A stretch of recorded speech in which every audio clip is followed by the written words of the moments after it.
মা বোনদের তালিমের 12তম পর্ব। জাহান্নামের আযাব প্রসঙ্গ। পাপীদেরকে আল্লাহ আগুন ও আগুনের মধ্যে অবস্থিত সাপ, বিচ্ছু, শৃঙ্খল প্রভৃতি বিভিন্ন শাস্তির উপকরণ দ্বারা আযাব দেওয়ার জন্য যে স্থান প্রস্তুত করে রেখেছেন তাকে বলা হয় জাহান্নাম বা দোজখ। দোজখ আল্লাহর সৃষ্ট রূপে বিদ্যমান রয়েছে এবং অনন্তকাল বিদ্যমান থাকবে। কাফেররা অনন্তকাল তাতে অবস্থান করবে। জাহান্নাম বা দোজখ হলো পাপীদেরকে শাস্তি দেওয়ার জন্য তৈরি করা এক অকল্পনীয় আযাবের স্থান। জান্নাতের নাজ নেয়ামত যেমন অকল্পনীয়, জাহান্নামের শাস্তি এবং সেই শাস্তির উপকরণও অকল্পনীয়। জাহান্নামের মধ্যে রাখা হয়েছে আগুন, সেই আগুনের তেজ অকল্পনীয়। হাদিসে এসেছে জাহান্নামের আগুনের তেজ দুনিয়ার আগুনের চেয়ে 70 গুণ বেশি। আল্লাহ পাক আমাদেরকে এই আগুন থেকে হেফাজত করুন। সেই আগুনের মধ্যে রয়েছে সাপ, বিচ্ছু ইত্যাদি। সেই সাপ বিচ্ছুর বিষও অকল্পনীয়। আল্লাহ পাক আমাদেরকে এ থেকে হেফাজত করুন। জাহান্নামে পাপীদেরকে শাস্তি দেওয়ার জন্য তাদের দেহ এত বড় করে দেয়া হবে যে হাদিসে এসেছে তাদের একটা দাঁত হবে উহুদ পাহাড়ের মতো। তাদের গায়ে চামড়া পুরু হবে 3 দিন সফর করার মতো দূরত্ব পরিমাণ। তাদের এক কাঁধ থেকে আরেক কাঁধ পর্যন্ত দূরত্ব হবে 3 দিন সফর করার মতো দূরত্ব পরিমাণ। এত বড় বিশাল দেহের কথাও কেউ কল্পনা করতে পারে না। জাহান্নামের মধ্যে থাকবে এক ধরনের গাছ যার ফল হবে বিষাক্ত কাঁটাযুক্ত। জাহান্নামীরা এই ফল আহার করবে। এই গাছের নাম জাক্কুম গাছ। আগুনের মধ্যে গাছ বাঁচতে পারে এটাও কল্পনা করা যায় না। কোরআন শরীফে জাক্কুম গাছ সম্পর্কে বলা আছে, জাক্কুম বৃক্ষ হবে পাপীদের খাবার। সূরা দোকান আয়াত 43 থেকে 44। আল্লাহ আমাদেরকে এ থেকে হেফাজত করুন। জাহান্নাম এখন কোথায়? এ ব্যাপারে অধিকাংশ উলামায়ে কেরামের মত হলো জাহান্নাম জমিনের নিচে অবস্থিত, তবে ঠিক নির্দিষ্ট কোথায় এ ব্যাপারে স্পষ্ট বর্ণনা পাওয়া যায় না বলে নিশ্চিত করে কিছু না বলে এর জ্ঞান আল্লাহর উপরে ন্যস্ত করতে হবে।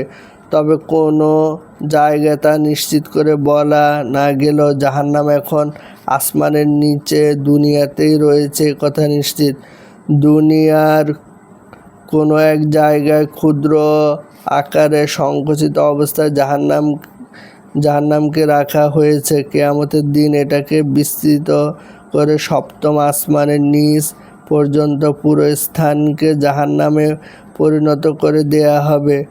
জাহান্নামের 7টি স্তর বা দরজা থাকবে। এটাকেই বলা হয় 7 দোজখ। এই 7 দোজখের মধ্যে এক এক স্তরের শাস্তির ধরন হবে এক এক রকম। অপরাধ অনুসারে যে যে স্তরের উপযোগী হবে তাকে সে স্তরে নিক্ষেপ করা হবে। এই স্তরগুলো পৃথক পৃথক নাম রয়েছে: জাহান্নাম, লাযা, হুতামা, সাইর, সাকার, জাহিম, হাবিয়া। ফকিহ আবু লাইস সামারকান্দি রহমতুল্লাহ আলাইহি তামবিহুল গাফিলিন কিতাবে জান্নাত ও জাহান্নাম সম্পর্কে এক দীর্ঘ রিওয়ায়াত বর্ণনা করেছেন। তাতে আছে, হযরত আনাস রাদিয়াল্লাহু আনহু বর্ণনা করেন যে একবার হযরত জিবরাইল আলাইহিস সালাম রাসূল সাল্লামের দরবারে এমন সময় আগমন করলেন যে সময় সাধারণত তিনি আগমন করতেন না। তার চেহারা বিবর্ণ ছিল। রাসূল সাল্লাম জিজ্ঞাসা করলেন, আজ আপনার চেহারা এমন বিবর্ণ দেখাচ্ছে কেন? হযরত জিবরাইল আলাইহিস সালাম আরজ করলেন, হে মুহাম্মদ, আজ আমি আপনার নিকট এমন সময় আগমন করেছি যখন জাহান্নামের আগুন ফুৎকার দিয়ে তাকে তেজ করার নির্দেশ দেওয়া হয়েছে। যে ব্যক্তি জাহান্নামের আযাব এবং কবর আযাবকে সত্য বলে বিশ্বাস করে তার তো জাহান্নাম থেকে মুক্তির গ্যারান্টি না পাওয়া পর্যন্ত স্বস্তি লাভ করার কথা নয়। তখন রাসূল সাল্লাম বললেন, জাহান্নামের অবস্থা আমাদের কাছে বর্ণনা করুন। হযরত জিবরাইল আলাইহিস সালাম বলেন, তাহলে শুনুন। আল্লাহ তাআলা জাহান্নাম সৃষ্টি করার পর 1000 বছর তার আগুনকে প্রজ্বলিত করেছেন। আগুন তখন লাল বর্ণ হয়ে উঠেছে। তারপর আরও 1000 বছর প্রজ্বলিত করেছেন, তখন আগুন শুভ্র বর্ণ ধারণ করেছে। তারপর আরও 1000 বছর প্রজ্বলিত করেছেন, তখন আগুন কৃষ্ণবর্ণ ধারণ করেছে। ফলে জাহান্নামের আগুন এখন কালো ও অন্ধকারাচ্ছন্ন। জাহান্নামের আগুনের লেলিহান শিখা ও জ্বলন্ত অঙ্গারগুলো কখনো নির্বাপিত হয় না। খোদার কসম, জাহান্নামের একটা সূচের ছিদ্র পরিমাণ জায়গাও খুলে যায়, তাহলে তার তাপে জগতের সমুদয় অধিবাসী জলে পুড়ে ছাই হয়ে যাবে। যদি কোনো দোজখী ব্যক্তির পোশাক ও আকাশ ও পৃথিবীর মাঝখানে ঝুলিয়ে দেয়া হয়, তাহলে তার দুর্গন্ধ ও তাপে পৃথিবীর সকল প্রাণীর মৃত্যু ঘটবে। ও সত্তার কসম, যিনি আপনাকে নবী হিসাবে প্রেরণ করেছেন। পবিত্র কোরআনে যে জিঞ্জিরের কথা বলা হয়েছে, সেখান থেকে যদি 1 হাত জিঞ্জিরও কোনো পাহাড়ের উপর রেখে দেওয়া হয়, তাহলে পাহাড় গলে সমুদ্রের তলদেশে গিয়ে পৌঁছবে। যদি পৃথিবীর পূর্ব প্রান্তে কোনো ব্যক্তিকে জাহান্নামে শাস্তি দেওয়া হয়, তাহলে পৃথিবীর পশ্চিম দিগন্তে অবস্থানরত ব্যক্তিও তার তাপে জ্বলে যাবে। জাহান্নামের তেজ খুবই কঠিন, তার গভীরতা অনেক। তার পোশাক হবে আগুনে, তার পানি হবে ফুটন্ত পানি ও গলিত পুঁজ। জাহান্নামে 7টি দরজা আছে। কোনো নারী পুরুষ কোন দরজা দিয়ে প্রবেশ করবে, সেটা পূর্বে থেকে নির্ধারণ করা হয়েছে। সাল্লাম প্রশ্ন করলেন, জাহান্নামের দরজাগুলো কি আমাদের ঘর বাড়ির দরজার মতো? জিবে বললেন, না, বরং সে দরজাগুলো উপর নিচে। এক দরজা থেকে আরেক দরজার দূরত্ব 70 বছরের পথ, এবং প্রতি পরবর্তী দরজা তার পূর্বের দরজার চেয়ে 70 গুণ বেশি তপ্ত। আল্লাহর শত্রুদেরকে সেসব দরজার দিকে হাঁকিয়ে নিয়ে যাওয়া হবে। যখন তারা দরজা পর্যন্ত গিয়ে পৌঁছবে, তখন আগুনের বেড়ি ও জিঞ্জির দিয়ে তাদেরকে অভ্যর্থনা জানানো হবে। মুখ দিয়ে জিঞ্জির প্রবিষ্ট করে তার পায়ের উপর দিয়ে বের করে আনা হবে। বাম হাত গলার সাথে বেড়ি দিয়ে বেঁধে দেয়া হবে। ডান হাত জিঞ্জির দিয়ে বেঁধে দেয়া হবে। প্রত্যেকের সাথে শৃঙ্খলাবদ্ধ থাকবে তার শয়তান। অধোমুখী করে তাদেরকে টেনে হিঁচড়ে জাহান্নামে নিক্ষেপ করা হবে। ফেরেশতাগণ লোহার গদা দিয়ে তাদেরকে আঘাত করতে থাকবে প্রচণ্ড যন্ত্রণায়। তখনই তারা জাহান্নাম থেকে বেরিয়ে আসতে চাইবে, তখন তাদেরকে পুনরায় জাহান্নামে ঠেলে দেয়া হবে। রাসূল সাল্লাম প্রশ্ন করলেন, জাহান্নামের সেসব স্তরে কারা কারা থাকবে? জিবরাইল সালাম বললেন, সর্বনিম্ন স্তরে থাকবে ফেরাউনি গোষ্ঠী, আসহাবে মায়েদা ও মুনাফিকরা। এই স্তরটির নাম হাবিয়া দোজখ। দ্বিতীয় স্তরের নাম জাহিম, এটা মুশরিকদের নিবাস। তৃতীয় স্তরের নাম সাকার, এখানে থাকবে সাবিরা। চতুর্থ স্তরে থাকবে ইবলিশ ও তার অনুসারীরা, এই স্তরের নাম লাজা। পঞ্চম স্তরের নাম হুতামা, এখানে থাকবে ইহুদিরা। ষষ্ঠ স্তরে থাকবে খ্রিস্টানরা, এই স্তরটির নাম শাইর। তারপর হযরত জিবরাইল আলাইহিস সালাম লজ্জায় নীরব হয়ে যান। রাসূল সাল্লাম বলেন, নীরব হয়ে গেলেন যে সপ্তম স্তরে কারা থাকবে? জিবরাইল আলাইহিস সালাম অনেকটা লজ্জার সাথে বললেন, এই স্তরে থাকবে আপনার সেই সব উম্মতরা যারা কবিরা গুনাহ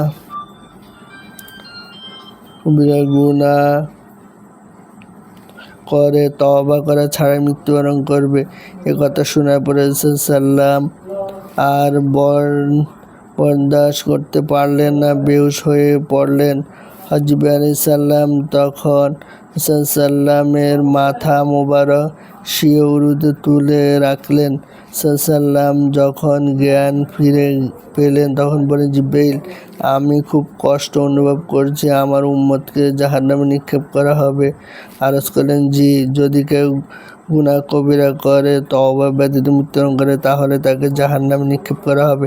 কথা শুনে সাল্লাম কাঁদতে লাগলেন। তার কান্না দেখা জিবরাইল সাল্লাম কাঁদতে লাগলেন। এরপরে সাল্লাম ঘরে চলে গেলেন। মানুষের সাথে মিলামিশা বন্ধ করে দিলেন। একমাত্র নামাজের সময় ছাড়া আর বাইরে আসতেন না। আবার নামাজ পড়ে সঙ্গে সঙ্গে ঘরে চলে যেতেন। কারোর সাথে কোনো কথা বলতেন না। অবস্থা এমন ছিল, নামাজ পড়তেন আর কাঁদতেন। তৃতীয় দিন হযরত আবু বকর সিদ্দিক ঘরের সামনে দিয়ে সালাম দিলেন এবং ভেতরে প্রবেশের অনুমতি চাইলেন, কিন্তু কোনো উত্তর মিলল না। তিনি কাঁদতে কাঁদতে ফিরে এলেন। একইভাবে হযরত ওমর রাদিয়াল্লাহু প্রবেশের অনুমতি না পেয়ে ক্রন্দনরত অবস্থায় ফিরে এলেন। এরই মধ্যে এসে হাজির হলেন হযরত সালমান ফারসি রাদিয়াল্লাহু আনহু। সালাম দিয়ে তিনি অনুমতি প্রার্থনা করলেন। কোনো জবাব না পেয়ে অস্থির অবস্থায় ফিরে এলেন তিনি। সকলেই অস্থির, কখনো দাঁড়িয়ে কখনো বসে। এই অবস্থার মধ্যে হযরত ফাতেমা রাদিয়াল্লাহু আনহা এর ঘরের দরজায় এসে সকলে উপস্থিত। তারা হযরত ফাতেমা রাদিয়াল্লাহু আনহাকে সমস্ত ঘটনা খুলে বললেন। ঘটনা শুনে হযরত ফাতেমা রাদিয়াল্লাহু আনহা ও অস্থির হলেন। আবা গায়ে জড়িয়ে ছুটে গেলেন। দরজার সামনে গিয়ে সালাম সহ আরজ করলেন, আমি ফাতেমা। তখন সাল্লাম সাজদায় পড়ে উম্মতের জন্য কাঁদছিলেন। মাথা তুলে বললেন, নয়নের প্রশান্তি, ফাতেমা কেন এসেছো? দরজা খোলার অনুমতি দিলেন। হযরত ফাতেমা রাদিয়াল্লাহু আনহা ঘরে প্রবেশ করলেন এবং প্রিয় নবীজির অবস্থা দেখে হাউমাউ করে কাঁদতে লাগলেন। তিনি লক্ষ্য করলেন রাসূলুল্লাহ সাল্লাম চেহারা কেমন বিবর্ণ, ফ্যাকাশে। আরজ করলেন, ইয়া রাসূলুল্লাহ, আপনি এত পেরেশান কেন? ইরশাদ করলেন, ফাতেমা, আমার কাছে হযরত জিবরাইল আলাইহিস সালাম এসেছিলেন। তিনি আমাকে জাহান্নামের বর্ণনা দিলেন এবং এও বললেন, জাহান্নামের সর্ব উপরে যে স্তরটি, সেখানে প্রবেশ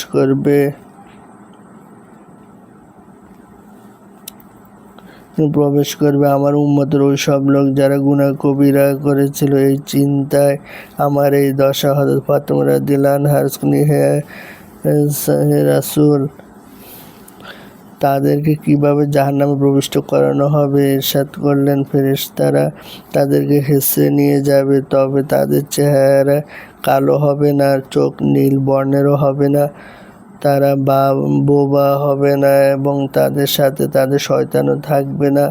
তাদেরকে ভেড়ি কিংবা জিঞ্জির দিয়ে বেঁধে নিয়ে হবে না। হযরত ফাতেমা রাদিয়াল্লাহু আনহা আরজ করলেন, ইয়া রাসূলুল্লাহ, ফেরেশতারা তাহলে কিভাবে হেঁচড়ে নিয়ে যাবে? ইরশাদ করলেন, পুরুষদেরকে দাড়ি ধরে, নারীদেরকে চুলের বেনি ধরে। নারী পুরুষ সকলেই তখন চিৎকার করে কাঁদতে থাকবে। তারা জাহান্নামের দরজার কাছে পৌঁছার পর প্রহরী মালিক ফেরেশতা বলবেন, এরা কারা? বড় অদ্ভুত মনে হচ্ছে এদেরকে। এদের চেহারা কালো নয়, চক্ষু নীল নয়, এরা বোবা নয়, সঙ্গে শয়তান নেই, গলায় বেড়ি নেই, জিঞ্জির দিয়ে হাত পাও বাঁধা হয়নি। অন্য ফেরেশতাগণ বলবেন, আমরা কিছুই জানি না, আমাদেরকে আদেশ করা হয়েছে, আমরা আদেশ মোতাবেক আপনার কাছে এদেরকে পৌঁছে দিলাম। মালিক দারোগা তখন নিজে জিজ্ঞাসা করবেন, হে দুর্ভাগারা, তোমরাই বলো তোমাদের পরিচয় কি? একটি বর্ণনা আছে, এসব জাহান্নামীরা সারা পথ হায় মুহাম্মদ সাল্লাল্লাহু হায় মুহাম্মদ সাল্লাল্লাহু বলে চিৎকার করবে, কিন্তু মালিক দারোগা দেখতেই মুহাম্মদ সাল্লাল্লাহু নামও ভুলে যাবে। তারা বলবে, আমরা সেই সব লোক যাদের প্রতি পবিত্র কুরআন অবতীর্ণ করা হয়েছিল, যাদেরকে রমজান মাসে রোজা রাখতে বলা হয়েছিল। তাদেরকে বলবো, কোরআন শরীফ তো অবতীর্ণ হয়েছিল হযরত মুহাম্মদ সাল্লাল্লাহু প্রতি, এই নাম শুনতে তারা চিৎকার করে উঠবে, আমরা তো মুহাম্মদ সাল্লামের উম্মত। দারোগা বলবেন, কোরআন কি তোমাদেরকে আল্লাহর অবাধ্য হতে বারণ করেনি? তখন তাদের জাহান্নামের অগ্নির কাছে এবং দারোগার কাছে অবস্থান করানো হবে। তখন তারা সকলে মালিক দারোগার কাছে অনুরোধ করবে, আমাদেরকে লিখিত অপরাধের জন্য খানিকটা কাঁদতে দিন। অতঃপর কাঁদতে কাঁদতে চোখের পানি নিঃশেষ হয়ে যাবে, অশ্রুর বদলে প্রবাহিত হবে রক্তের ধারা। তারা চরম নৈরাশ্যের সাথে বলবে, আহা, এই কান্নাটা যদি দুনিয়াতে কাঁদতাম তাহলে আজ আর কাঁদতে হতো না। দারোগার নির্দেশে তাদেরকে জাহান্নামে নিক্ষেপ করা হবে। তারা তখন সমস্যারে বলে উঠবে, লা ইলাহা ইল্লাল্লাহ।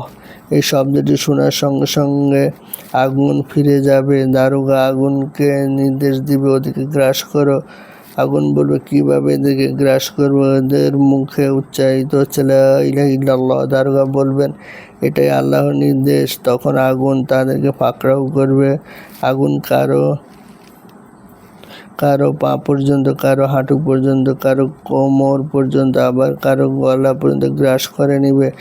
আগুন যখন চেহারার দিকে আসতে চাইবে তখন দারোগা বলবে, এদের চেহারাগুলোকে জ্বালিও না, কারণ কতবার তারা এই চেহারায় আল্লাহর উদ্দেশ্যে সেজদায় নত করেছে। তাদের অন্তরগুলোকে জ্বালিও না, কারণ রমজানে রোজা রেখে কতবার তারা এই অন্তরকে প্রসারিত রেখেছে। এভাবে তারা আল্লাহর যতদিন চাইবেন জাহান্নামের আগুনে পুড়তে থাকবে। বারবার এই বলে আল্লাহকে ডাকতে থাকবে, ইয়া আরহামার রাহিমিন, ইয়া হান্নান, ইয়া মান্নান। অবশেষে এক সময় আল্লাহ তাআলা হযরত জিবরাইল আলাইহিস সালামকে বলবেন, তুমি উম্মতে মুহাম্মদীর খোঁজ নাও, তারা কেমন আছে। জিবরাইল ছুটে আসবেন মালিক দারোগার কাছে। দারোগা তখন জাহান্নামের অন্তর্বিদিত একটি আগুনের মিম্বরে সমাসীন। জিবরাইলকে দেখতেই তিনি তাজিমের সাথে উঠে দাঁড়াবেন। এখানে আগমনের কারণ জিজ্ঞেস করবেন। জিবরাইল বলবেন, আমি উম্মতে মুহাম্মদের খোঁজ খবর নেওয়ার জন্য এসেছি, তারা কেমন আছে? দারোগা বলবেন, তাদের অবস্থা খুবই খারাপ, সংকীর্ণ স্থানে পড়ে আছে। আগুন তাদের শরীরের গোশতগুলো জ্বালিয়ে ভস্ম করে দিয়েছে। অবশিষ্ট আছে তা শুধু তাদের চেহারা ও অন্তরগুলো, আর সেখানে ঝলমল করছে ঈমানের নূর। জিবরাইল আলাইহিস সালাম বলবেন, তারা কোথায়? আমাকে দেখিয়ে দাও। জিবরাইলকে দেখতেই পাপী বান্দারা বুঝে ফেলবে ইনি আযাবের ফেরেশতা নন, কারণ তার উজ্জ্বল মুখশ্রীতে রহমতের ঝিলিক খেলতে থাকবে। তারা জিজ্ঞেস করবে, ইনি কে? আমরা আজ অবধি এমন সুন্দর চেহারা কখনো প্রত্যক্ষ করিনি। বলা হবে, ইনি হযরত জিবরাইল আলাইহিস সালাম, যিনি হযরত মুহাম্মদ সাল্লাল্লাহু কাছে আল্লাহর পক্ষ থেকে ওহী নিয়ে আসতেন। এই নাম শুনতে তারা চিৎকার করে উঠবে। তারা বলে উঠবে, জিবরাইল, আপনি গিয়ে মুহাম্মদ সাল্লামকে আমাদের সালাম দিবেন, বলবেন আমাদের পাপ আমাদেরকে তার থেকে দূরে ঠেলে দিয়েছে, আমাদের ধ্বংস করে ফেলেছে। হযরত জিবরাইল আলাইহিস সালাম ফিরে আসবেন, আল্লাহ তাআলার দরবারে সব ঘটনা খুলে বলবেন। আল্লাহ তাআলা বলবেন, তারা তোমাকে কিছু বলেনি? বলেছে, মুহাম্মদ সাল্লামের কাছে সালাম পাঠিয়েছি এবং তাদের দুরবস্থার কথা জানাতে বলেছে। নির্দেশ হবে, যাও তাদের পয়গাম পৌঁছে দাও। এই কথা শুনতেই হযরত জিবরাইল আলাইহিস সালাম হযরত মুহাম্মদ সাল্লামের খেদমতে গিয়ে উপস্থিত হবেন। সাল্লাম তখন বেহেশতের এমন একটি মহলে আরামরত থাকবেন যা শুভ্র মতির তৈরি, যাতে 4000 দরজা রয়েছে। সে দরজা সোনা দিয়ে বাঁধানো। সালাম বাদ আরজ করবেন, আপনার পাপী উম্মতের কাছ থেকে এসেছি, তারা আপনাকে সালাম বলেছে এবং তাদের ধ্বংস দুর্দশার কথা আপনাকে জানাতে বলেছে। শুনতে হযরত মুহাম্মদ সাল্লাল্লাহু আরশের নিচে গিয়ে সাজদায় পড়ে যাবেন এবং অপূর্ব ভাব ও ভাষায় আল্লাহ তাআলার প্রশংসা করবেন। আল্লাহ তাআলা আদেশ করবেন, মাথা তুলুন, চাও কি চাওয়ার আছে, যা চাইবে তাই দিব। কারোর সম্পর্কে সুপারিশ করলে কবুল করব। রাসূল সাল্লাল্লাহু আলাইহি ওয়াসাল্লাম, ওগো প্রভু, আমার পাপী উম্মতের উপর আপনার নির্দেশ কার্যকরী হয়েছে, তাদের উপর আপনার শাস্তি নিপতিত হয়েছে, আমি তাদের জন্য সুপারিশ করছি, আপনি কবুল করুন। আদেশ করা হবে, আপনার সুপারিশ গ্রহণ করলাম, আপনি যান এবং যে ব্যক্তি কালেমা লা ইলাহা ইল্লাল্লাহ পাঠ করেছে তাকে জাহান্নাম থেকে বের করে আনুন। রাসূল সাল্লাম জাহান্নামের কাছে পৌঁছতে তার সম্মানার্থে দারোগা মালিক দাঁড়িয়ে যাবেন। তিনি তাকে বলবেন, মালিক, আমার পাপী উম্মতরা কেমন আছে? মালিক আরজ করবেন, খুবই খারাপ। সাল্লাম বলবেন, জাহান্নামের দরজা খুলে দাও। দরজা খুলে দেওয়া হবে। সাল্লাম কে দেখতে পাপী উম্মতরা এবারে চিৎকার করে উঠবে, হে রাসূল, আগুন আমাদের শরীর কলিজা জ্বালিয়ে ফেলেছে। সাল্লাম তাদের জাহান্নাম থেকে বের করে আনবেন। তাদের শরীরের রং তখন কয়লার মতো কালো। রাসূল সাল্লাম তাদেরকে বেহেশতের দরজার কাছে অবস্থিত রিজওয়ান নামক নহরে গোসল করতে দিবেন। এখানে গোসল করতে সকলে আরো উজ্জ্বল যুবকে পরিণত হয়ে উঠবে। চেহারা হবে চাঁদের মতো উজ্জ্বল। তাদের কপালে লেখা থাকবে, এরা হলো আল্লাহ রহমান রহিম কর্তৃক মুক্তি প্রদত্ত জাহান্নামী। তখন অবশিষ্ট জাহান্নামীরা আক্ষেপের সুরে বলবে, আহা, আমরা যদি মুসলমান হতাম তাহলে আজ অন্তত জাহান্নাম থেকে নিষ্কৃতি পেতাম। এ মর্মে কোরআনে ইরশাদ হয়েছে, কত কাফেরই কামনা করবে তারা যদি মুসলমান হতো। তারপর মৃত্যুকে একটি দুম্বার আকৃতিতে স্থিত করা হবে এবং তাকে জবাই করা হবে। তারপর বেহেশতি ও দোজখীদেরকে বলা হবে, আজ থেকে আর কারো মৃত্যু হবে না, তোমরা যে যেখানে আছো অনন্তকাল সেখানেই থাকবে। আল্লাহ পাক আমাদেরকে জাহান্নাম থেকে হেফাজত করুন এবং জান্নাতুল ফেরদাউস নসিব করুন।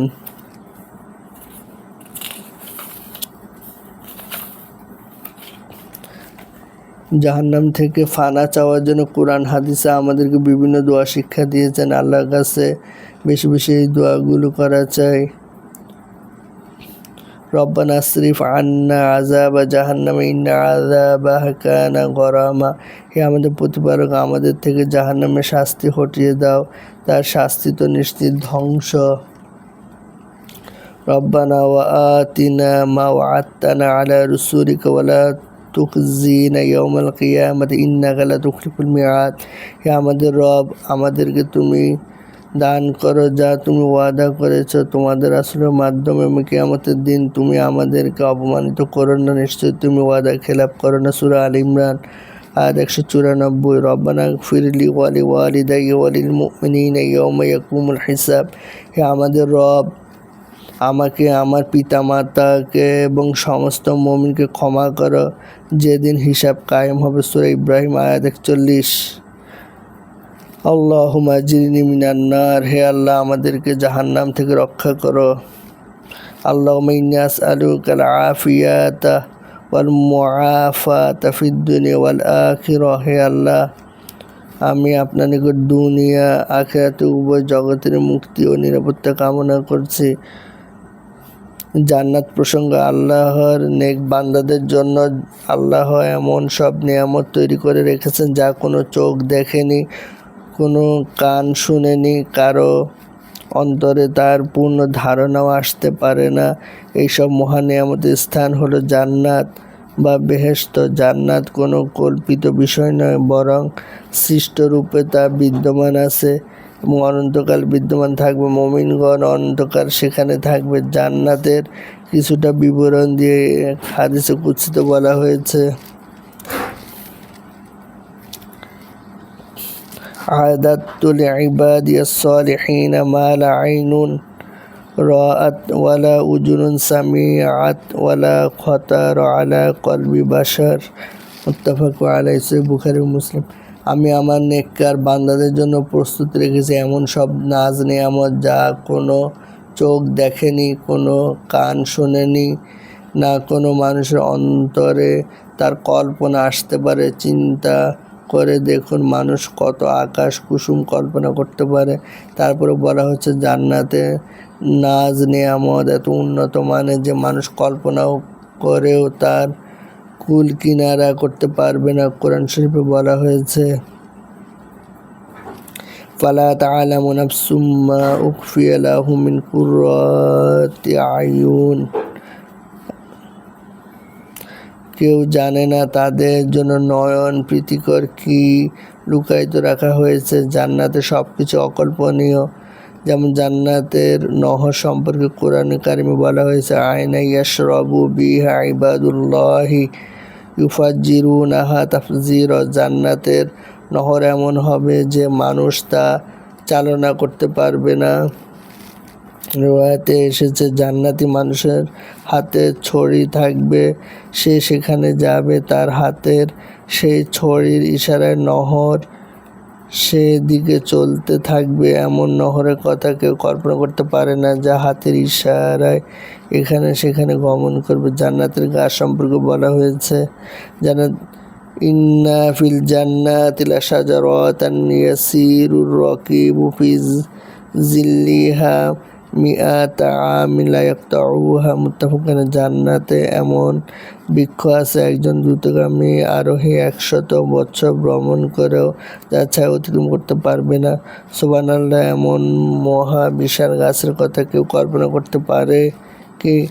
এই সব গাছ সম্পর্কে এক হাদিসে এসে বান্দা যখন একবার সুবহানাল্লাহ পাঠ করে তার জন্য জান্নাতের একটি গাছ বরাদ্দ হয়ে যায়, অর্থাৎ এত পরিমাণ জায়গা সহ তার জন্য বরাদ্দ হয়ে যায়।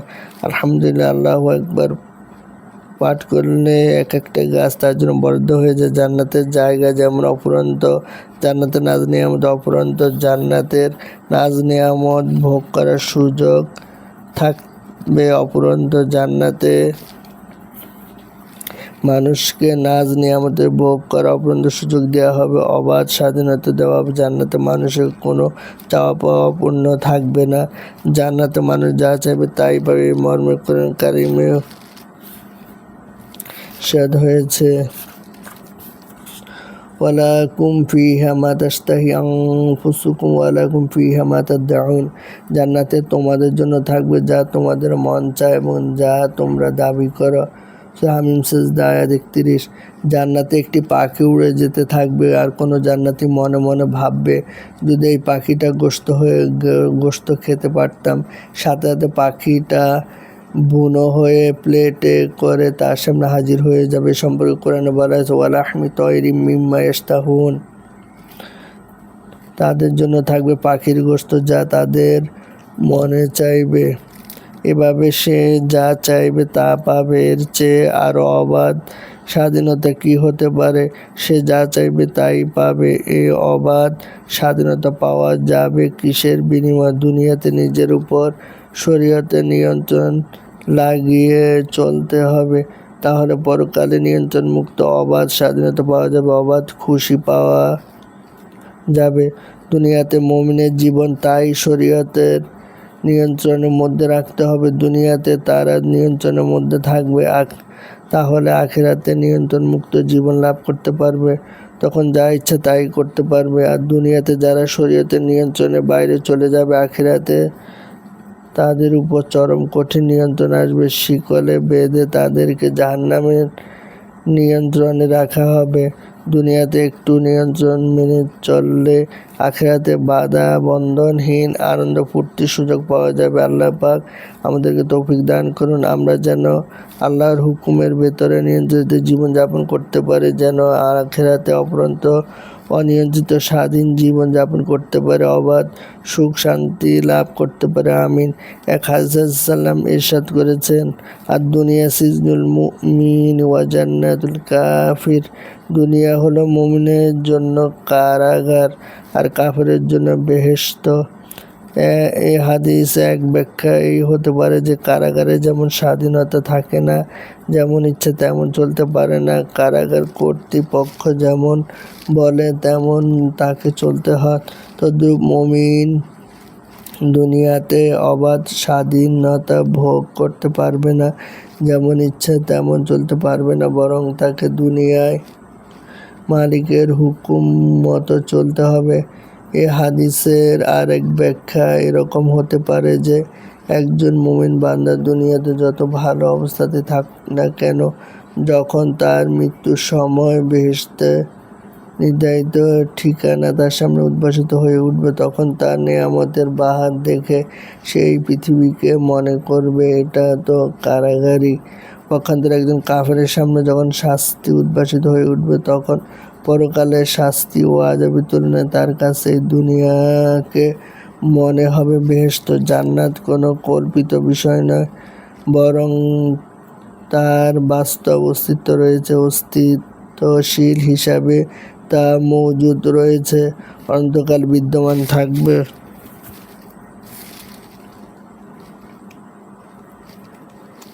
জান্নাত এখনই মজুদ আছে। মেরাজে নবী সাল্লামকে জান্নাত দেখানো হয়েছিল। নবী সাল্লাম জান্নাত স্বচক্ষে দেখে এসে জান্নাত বর্ণনা দিয়েছেন।